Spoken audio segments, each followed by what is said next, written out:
Kurt, en ukjent helt.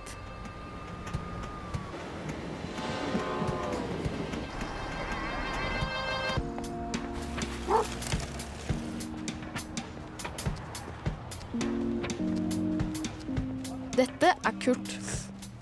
Kurt tenker at det beste i hele verden ville vært om hans store ønske om å bli en ordentlig helt kunne gå i oppfyllelse.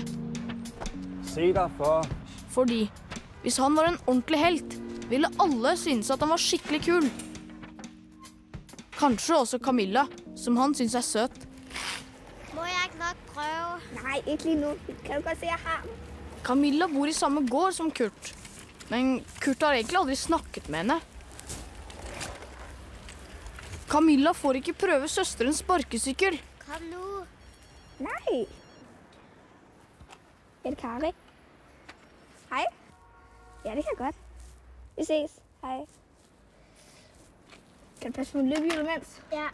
Okay, du må love det ikke bliver væk. Men så ber søsteren Camilla passe på sparkesykkelen mens hun går opp.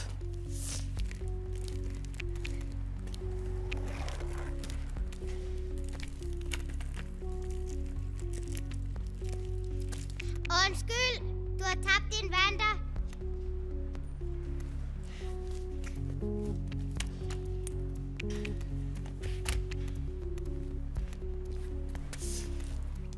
Mannen mistet hanskene sine, og Camilla løper etter han.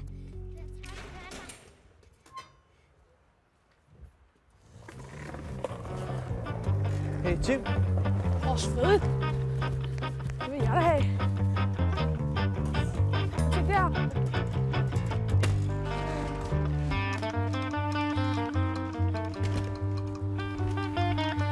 Der er ikke nogen pludskrydder.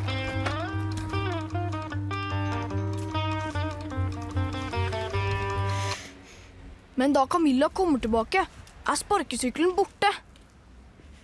Hva skal hun si til søsteren sin? Hvor er løbehjulet?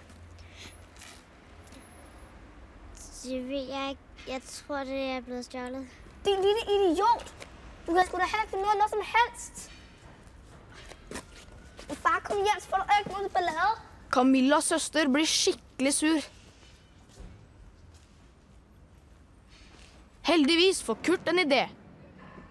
Han vil finne igjen sparkesykkelen.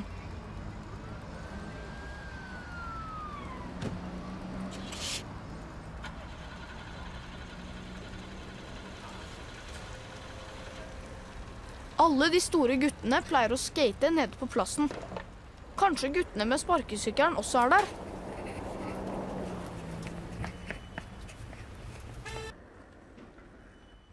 Så, Mads. Så.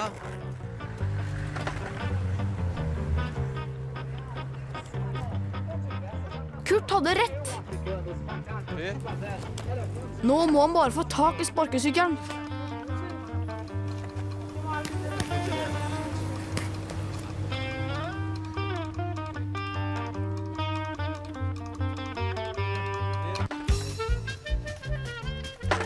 Hey, din lille lort.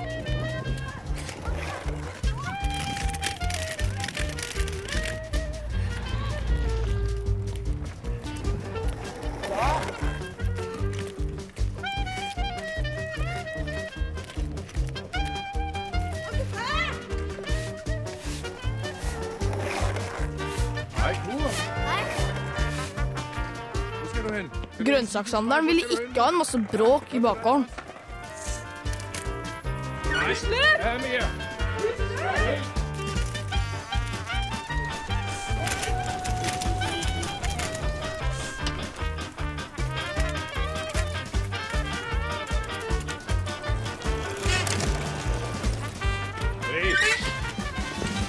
Her var den cykel, det er min søn.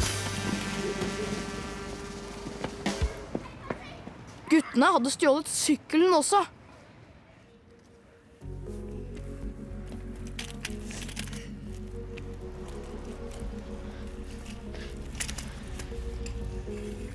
Ja, værsgo.